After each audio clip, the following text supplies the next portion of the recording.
नमस्कार, आप देख रहे हैं न्यूज वन इंडिया। मैं हूं आपके साथ उन्नति भटनागर। बुलेटिन की शुरुआत लखनऊ से बड़ी खबर के साथ। सीएम योगी आदित्यनाथ ने प्रदेशवासियों को हार्दिक बधाई दी है।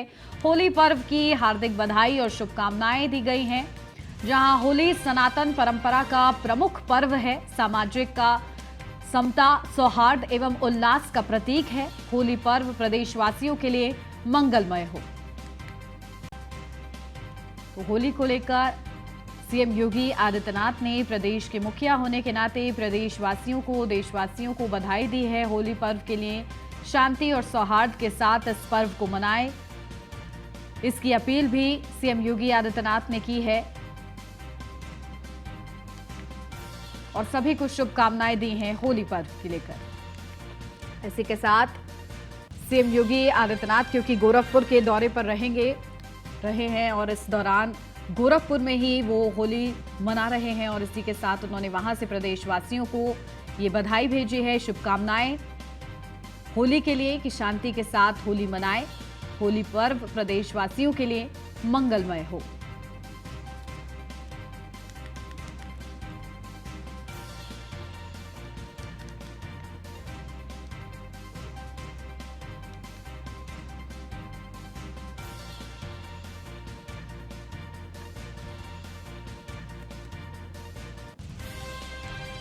तो सामाजिक समता, सौहार्द एवं उल्लास का प्रतीक है होली का ये पर्व, जो कि लोग धूमधाम से मना रहे हैं और इसके लिए प्रदेशवासियों को सीएम योगी आदित्यनाथ ने अपनी तरफ से बधाई दी है। शांतिपूर्वक ये पर्व मनाएं, इसकी अपील भी सीएम योगी आदित्यनाथ ने की है।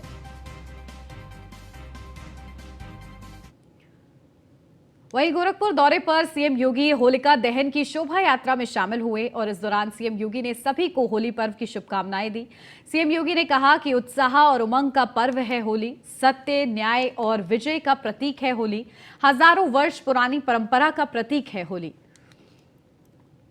तो इस तरीके से रंगों में और ये फूलों वाली होली की ये तस्वीरें आपको दिखा रहे हैं सीएम योगी आदित्यनाथ की, जहां उत्साह और उमंग का प्रतीक है होली।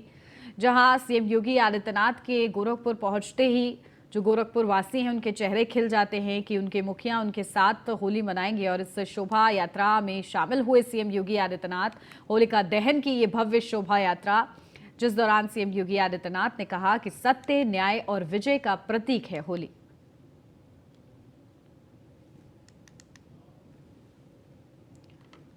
शौहरतगढ़ विधानसभा क्षेत्र से अपना दल एस विधायक विनय शर्मा ने अपने विधानसभा क्षेत्र शौहरतगढ़ में होली मिलन समारोह का आयोजन किया। होली मिलन समारोह में बीजेपी से सदर विधायक श्यामधनी राही और पूर्व मंत्री सतीश द्विवेदी, पूर्व विधायक राघवेंद्र प्रताप सिंह समेत बीजेपी और अपना दल एस पार्टी के तमाम कार्यकर्ता समेत बस्ती मंडल के कमिश्नर, डीआईजी, जिलाधिकारी, पुलिस कप्तान सहित जिले के कई लोगों ने हिस्सा लिया। होली मिलन कार्यक्रम में अधिकारी, नेता, आम लोग सभी होली के रंग में रंग गए और होली मिलन कार्यक्रम को यादगार बनाया। इस मौके पर विधायक विनय वर्मा ने न्यूज वन इंडिया से खास बातचीत की। क्या कुछ उन्होंने कहा है, किस तरीके से शुभकामनाएं दी हैं, आपको सुनवाते हैं। सिद्धार्थनगर जिले के शौहरतगढ़ विधानसभा के विधायक विनय वर्मा ने आज होली मिलन समारोह का आयोजन किया था, जिसमें जिले के नेता के साथ साथ इन्होंने बाहर से जो बस्ती मंडल के कमिश्नर, आईजी, सारे लोगों को आमंत्रित किया था और एक अलग तरह का होली मिलन समारोह का आयोजन किया था। हमारे साथ बात करने के लिए मौजूद है विधायक विनय वर्मा जी। सर, नई तरह का होली मिलन समारोह, एक साथ सबको लेके चलने का, ये चीज़ें आपके दिमाग में आई कहाँ से? ये जिस दिन से मेरे को 10 मार्च को मेरे को पहली बार इस जनता ने जिताया था और उसके बाद ये दूसरी होली हमारी बन रही है। और आज सोचिए, ये विधानसभा के लोग, ये जनता जो मेरे लिए भगवान की तरह है, इनके बीच में मुझे होली का मौका मिला और पहली बार आज कई सालों के बाद ऐसा हुआ जो जिले के बड़े से बड़े नेता और हमारे गठबंधन के और भारतीय जनता पार्टी, अपना दल और निषाद पार्टी, तीनों के मतलब बूथ कार्यकर्ता से लेके और जितने विधायक, हमारे माननीय सांसद, मतलब कोई भी ऐसा नेता नहीं था जो यहाँ पर मौजूद नहीं था। साथ में सबसे बड़ी बात यह है, उसी के साथ आज हमारे जिले के मंडल के कमिश्नर बस्ती के आईजी, बस्ती के डीएम, जिले के एसएसपी, जिले के सीडीओ, जिले के एडीएम, जिले के एसडीएम, जिले के मतलब विधानसभा के मतलब सारे लोग, सारे कर्मचारी को और जितने सीनियर लोग आए इन लोगों को मैं बहुत तहे दिल से धन्यवाद देता हूँ। और सबसे बड़े इस देश की चौथे स्तंभ जो आपकी टीम 9 बजे से सारे मीडिया भाइयों का, इन लोगों सब मिलजुल के सबके साथ बराबर होली खेली है। जैसे मैंने अपने जनता के साथ खेला है वैसे ही वो आज पहली बार हुआ है जो जनता, अधिकारी, नेता तीनों मिल के ये 6 तारीख को हमेशा लोग याद रखेंगे।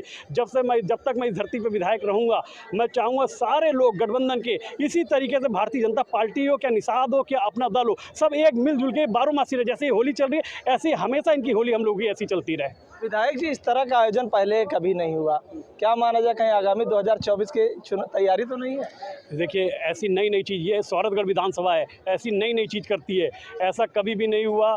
एक मुझ पे विश्वास करके आज विधानसभा में 25,000 वोटों से जिताया है, तो ये ऐसी विधानसभा और ऐसे प्यारे लोग हैं, यहाँ सब नई चीज़ दिखाई देगी। तो मैं भी चाहूँगा मैं भी हमेशा नई चीज़ करके इनके झोली में दूँ जैसे इन्होंने मेरे झोली में दी है। बिल्कुल, ये थे विधायक विनय वर्मा, जिन्होंने बताया कि इनकी कोशिश है कि जब भी ये होली मनाए सबको, चाहे वो अधिकारी, नेता, अपनी क्षेत्रीय जनता, सारे लोगों को एक साथ लेकर चलने की इनकी रणनीति है। Saddam Khan, news 1 India, Siddharthnagar. आगामी होली और शब बारात को लेकर बहराइच के नेपाल सीमावर्ती इलाकों में सुरक्षा बल और खुफिया तंत्र अलर्ट मोड में है। सीमावर्ती क्षेत्रों में सुरक्षा बलों ने गश्त तेज कर दी है और तलाशी ले रहे हैं। इसे लेकर हमने पुलिस अधीक्षक प्रशांत वर्मा से खास बातचीत की है, सुनवाते हैं आपको। नेपाल सीमावर्ती जनपद बहराइच में होली और शब बारात पर्वों को लेकर के सुरक्षा के व्यापक प्रबंध किए गए हैं। पुलिस अधीक्षक ने सीमा पर अलर्ट जारी कर दिया है और सुरक्षा बलों की गश्त को तेज कर दिया है। साथ ही जो खुफिया एजेंसियां हैं उनको सतर्क कर दिया गया है। हमारे साथ अपर पुलिस अधीक्षक प्रशांत वर्मा मौजूद है। आइए मैं उनसे जानता हूं कि सुरक्षा के सीमावर्ती क्षेत्र में त्योहारों को लेकर सुरक्षा के क्या प्रबंध किए गए हैं और किस तरह से अलर्ट है और वो सुरक्षा त्योहारों को शांतिपूर्वक संपन्न कराने के लिए उनकी क्या रणनीति है। सर, सुरक्षा को लेकर के क्या रणनीति, आगामी त्यौहार को लेकर के क्या प्रबंध किए गए हैं और ये नेपाल सीमावर्ती संवेदनशील जिला है, इसको लेकर क्या प्रबंध है? निश्चित रूप से चूँकि होली और शब बारात का पर्व एक साथ बढ़ रहा है, ऐसे अवसर पर संवेदनशीलता बढ़ जाती है और अंतर्राष्ट्रीय सीमा से जुड़ा हुआ होने के कारण थोड़ा सा अलर्टनेस भी ज़्यादा आवश्यक है। तो ऐसे मौके पर पुलिस की गश्त जो सीमावर्ती इलाके वहाँ पर बढ़ा दी गई है। लगातार हमारे जो आम जनता के साथ संवाद है उसको बढ़ाया जा रहा है। फुट पेट्रोलिंग हम लोग कॉन्टिन्यूस कर रहे हैं और फुट पेट्रोलिंग में ज़्यादातर जोर इस बात का है कि लोगों से संवाद स्थापित किया जाए। इसके अलावा जो विभिन्न एजेंसियां हैं उनके साथ समन्वय बहुत बेहतर है यहाँ पर, ताकि किसी भी प्रकार की सुरक्षा संबंधी कोई भी चिंताएं उत्पन्न न हो सके। ये थे पुलिस अधीक्षक प्रशांत वर्मा, जिन्होंने बताया कि सुरक्षा को लेकर के विभिन्न प्रबंध किए गए हैं। नेपाल की खुली सीमा है और काफ़ी संवेदनशील मानी जाती है। इसको लेकर के जहां खुफिया विभाग को अलर्ट कर दिया गया है, वहां सुरक्षा व्यवस्था उसको कड़ी कर दिया गया और गश्त कर दी गई है। Syed Masood Qadri, news 1 India, Bahraich. और अब खबर जनपद पीलीभीत के बीसलपुर के रेलवे स्टेशन से है, जहां कोयला डिपो बनाए जाने पर लोगों में काफी रोष है। कोयला डिपो हटाने को लेकर लोग अनिश्चितकालीन धरने पर बैठ गए हैं और नारेबाजी भी कर रहे हैं। आपको बता दें, सांस लेने एवं स्वास्थ्य संबंधी हो रही बीमारियों से लोग काफी डरे हुए हैं। लोगों का कहना है कि कोयला डिपो आबादी से दूर होना चाहिए। आबादी में होने से लोगों को समस्या पैदा हो रही है। ये धरना अनिश्चित काल होगा। बहुत समय से सबको ज्ञापन दिया जा रहा है, रिक्वेस्ट की जा रही है कि यहाँ पर ये कोयला ना उतरे। ये एक ज़िंदगी का सौदा कर रहे हैं ये लोग। यहाँ पे सबकी तबीयतें ख़राब हो रही हैं, यहाँ पे सबके मकान घर ख़राब हो रहे हैं और सांसों की बीमारी हो रही है। और यहाँ पर कोयले की वजह से ये समझिए इतनी समस्या है कि इनका जीना हराम है।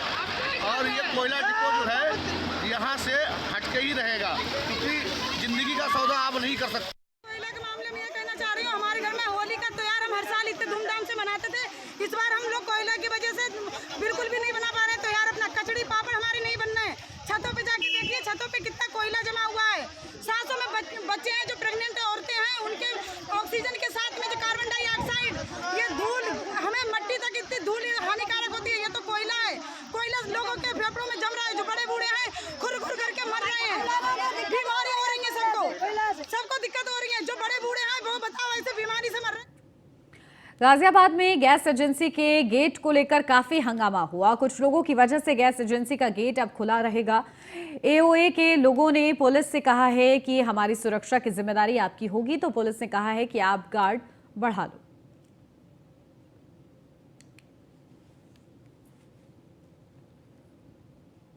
संभल में और एसपी चक्रेश मिश्रा टीम और अधिकारियों के साथ में अति संवेदनशील एवं संवेदनशील क्षेत्रों में फ्लैग मार्च करते हुए लोगों से अपील की है कि भय मुक्त वातावरण बनाने के संदेश दिया। इधर एसपी ने सीधे तौर पर चेतावनी दी कि अगर किसी ने माहौल खराब करने की कोशिश की तो उसे बख्शा नहीं जाएगा।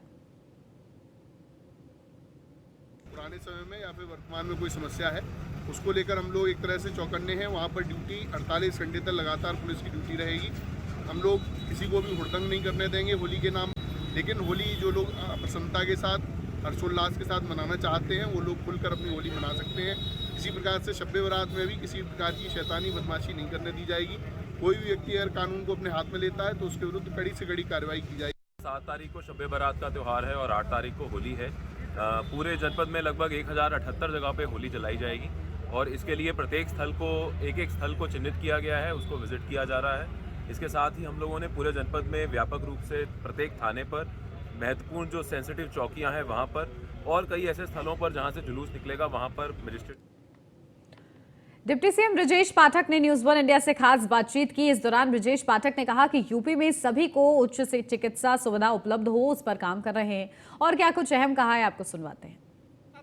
ब्रजेश पाठक जो लगातार जनता दर्शन में फरियादियों की समस्याएं सुन रहे हैं, आज भी बड़े पैमाने पर फरियादी यहां पहुंचे हुए हैं।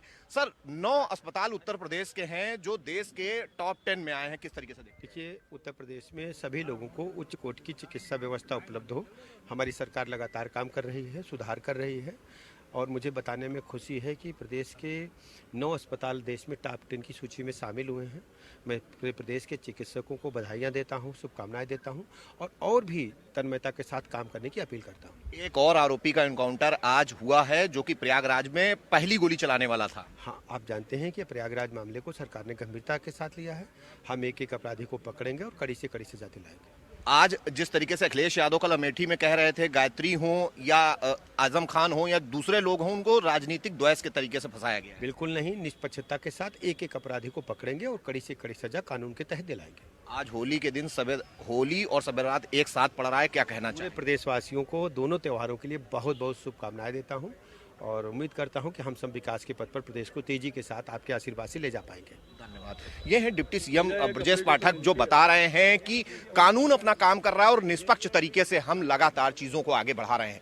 जो कार्रवाई है वो निष्पक्ष तरीके से हो रही है। होली और शब बारात की भी सभी को मैं कहूंगा, अपील करूंगा कि शांतिपूर्वक अपने अपने त्योहारों को मनाएं, जिसको लेकर सरकार भी पूरा इंतजाम कर रही है। जहां तक अस्पतालों का सवाल है, हम कोशिश करेंगे कि उत्तर प्रदेश के सभी अस्पतालों में बेहतर सुविधाएं मिलें। कैमरामैन अमित शाहानी के साथ मैं इसके वाजपेयी, न्यूज़ 1 इंडिया, लखनऊ। होली का त्योहार नजदीक आते ही दूध और उससे बने उत्पादों की डिमांड बाजार में बढ़ गई है। ऐसे में मुनाफाखोरी के लिए मिलावट करने वाले भी एक्टिव हो गए हैं। दूध से लेकर पनीर, छेना और मावा जैसे उत्पाद कई जगह पर मिलावटी मिल रहे हैं। ये उत्पाद त्योहार पर खुशियों की जगह आपको गम दे सकते हैं, आपकी तबीयत भी खराब कर सकते हैं। तो वहीं धर्म की नगरी मथुरा में भी अधर्म का काला कारोबार हो रहा है। उससे जुड़ी ये रिपोर्ट देखिए।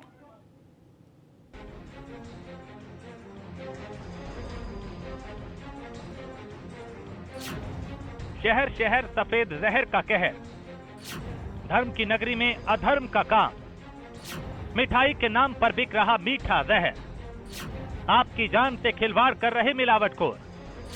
सावधान, आपके आसपास पनप रहे हैं मिलावटखोर।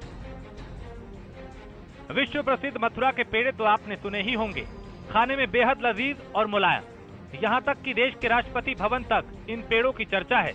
लेकिन वो कहते हैं ना कि हर चमकती चीज सोना नहीं होती। बात अगर खाने पीने की चीजों की हो तो ये बात 100% सही साबित होती है। त्योहार आते ही मिलावटखोर और ज्यादा सक्रिय हो जाते हैं। ऐसे में सावधान रहने की जरूरत है, क्योंकि खाने पीने की चीजों में मिलावट अस्पताल तक पहुंचा सकती है। मिलावट माफिया पेड़े की आड़ में लोगों को कुछ और ही परोस रहे हैं। ये लोग लोगों की जिंदगी के साथ खिलवाड़ कर रहे हैं, साथ ही साथ वृंदावन आने वाले और यहाँ आने वाले भक्तों की भावनाओं से भी खिलवाड़ कर रहे हैं। वृंदावन के प्रमुख बाजारों में मिलने वाले पेड़ों में खोआ, मावा, सूजी, मैदा, आटा, बूरा और कई खतरनाक केमिकल का उपयोग कर उसकी लागत को कम कर मुनाफे को कई गुना ज्यादा किया जा रहा है। घुसपैठी है, मिलावटखोर। जहाँ 60 रुपए किलो दूध बिकता है वो 200 रुपए किलो, 180 रुपए किलो, 220 रुपए किलो पेड़े बना करके बेच रहे हैं और लोगों के स्वास्थ्य के साथ खिलवाड़ कर रहे हैं। पेड़े ले रहे हैं प्रसाद के लिए। वृंदावन के मशहूर है। हाँ जी, हाँ जी, हाँ जी। तो ये आपके अच्छे लगते हैं? हाँ जी, तो मतलब आप पहली बार आई हैं या पहले भी आते रहे? पहले भी आए, एक बार, दूसरी बार आए आज। पेड़े हर बार खरीदते हैं? हाँ जी, पेड़े फेमस है यहाँ के। आप लेते रहते हैं? तो क्या खासियत है पेड़ों में? ठीक लगते हैं इसलिए। ठीक लगते हैं। अच्छा, और कोई मिठाई क्यों नहीं लेते हैं? क्योंकि यार अच्छी चीज लगेगी तो वही तो खाएंगे। 3 प्रकार के पेड़े हैं। मावा ईटी है। मतलब कैसे कैसे क्या है? मीठे का अंतर है। मीठे का अंतर। पेड़ा 250 से 200 से स्टार्ट है, 400 तक। 200 का मतलब ये है कि उसमें मीठा ही मीठा है। कितना मीठा होगा उसमें 1 किलो में? 1 किलो में 500 से 600 ग्राम। कौन सा 200 रुपए वाला है या 400 वाला? ये 200 वाला। ये 200 वाला है। इसमें बूरे की मात्रा ज्यादा है। और दूसरा ये मलाई पेड़ा, ये वाला मलाई पेड़ा है, इसमें मलाई ज्यादा होती है। ये कितने रुपए किलो है? ये 300 रुपए। वृंदावन के प्रेम मंदिर, बांके बिहारी मंदिर और अन्य मुख्य बाजारों में मिठाई की दुकानों पर सबसे ज्यादा आपको पेड़े ही बिकते नजर आएंगे। वजह है मंदिरों में राधा कृष्ण को लगाए जाने वाले भोग में इसका इस्तेमाल होना। श्रद्धालु बड़ी श्रद्धा के साथ दुकानों से पेड़े खरीद के मंदिर में भगवान को भोग लगाते हैं। यही कारण है कि पेड़े की बिक्री मथुरा, वृंदावन में और मिठाइयों की अपेक्षा ज्यादा होती है। इसी का फायदा उठाकर मुनाफाखोरों ने पेड़े को मुनाफा कमाने के लिए सॉफ्ट टारगेट मान लिया है। मिलावट की जांच करने के लिए विभाग कार्रवाई करता है, इनकी सैंपलिंग करता है कि कहीं इसमें मिलावट ना कर रहे हो। कुछ व्यापारी या जो मिठाई विक्रेता है उसमें मावा की मात्रा कम यूज करते हैं, उसमें जैसे चीनी या बूरा उसकी मात्रा बढ़ा देते हैं। इस तरह से वो रेटों को भी अप डाउन करते रहते हैं। लेकिन हमारा जो मेन उद्देश्य है उसमें एडल्ट्रेशन को रोकना है कि जो पेड़ा की गुणवत्ता मथुरा की जो है वो बनी रहे। जो माल जो आ रहा है बाहर से, कहाँ से माल आ रहा है? नहीं, कुछ जानकारी हमें प्राप्त हुई है कि धौलपुर, राजस्थान, एमपी से भी मतलब रेडीमेड पेड़ा टाइप का बना हुआ माल आ रहा है, जिसको लेकर हमने सैंपलिंग की है, जांच भी की गई है और कुछ कारोबारियों के ऊपर मुकदमा भी विभाग द्वारा दर्ज कराया गया। 1 किलो भुना पेड़े के मावे के लिए तकरीबन 5 लीटर दूध का इस्तेमाल होगा, जो कि 250 से 350 रुपए का होगा। फिर ड्राई फ्रूट जैसे पिस्ता, बादाम, इलायची लगभग 10 रुपए के, और फिर इसके बाद लेबर समेत इसको बनाने की लागत कम से कम 10 रुपए प्रति किलो के हिसाब से। तो शुद्ध पेड़ा 350 से 450 रुपए किलो तक मिलेगा। इसमें मीठे की यानी बुरे की मात्रा कम ज्यादा कर लागत कम या ज्यादा की जा सकती है। लेकिन आज वृंदावन के मंदिरों के आसपास मिलने वाले बिकने वाले महंगे पेड़ों की शुद्धता का भी कोई ठोस मानक नहीं है। हेल्थ एक्सपर्ट के मुताबिक मिलावटी चीजों को खाने से सेहत को कई तरह के नुकसान होते हैं। इसका सीधा असर आपके लीवर, किडनी, पेट और दिल पर पड़ने के साथ साथ बुखार आना, सिर दर्द होना और शरीर टूटने जैसी समस्याएं भी पैदा कर सकता है। तो होली तो मनाइए, लेकिन थोड़ा सावधान हो जाइए। Bureau report, news 1 India. और इसी के साथ इस बुलेटिन में बस इतना ही। खबरों का सिलसिला आगे भी जारी है, आप बने रहिए न्यूज़ 1 इंडिया के साथ।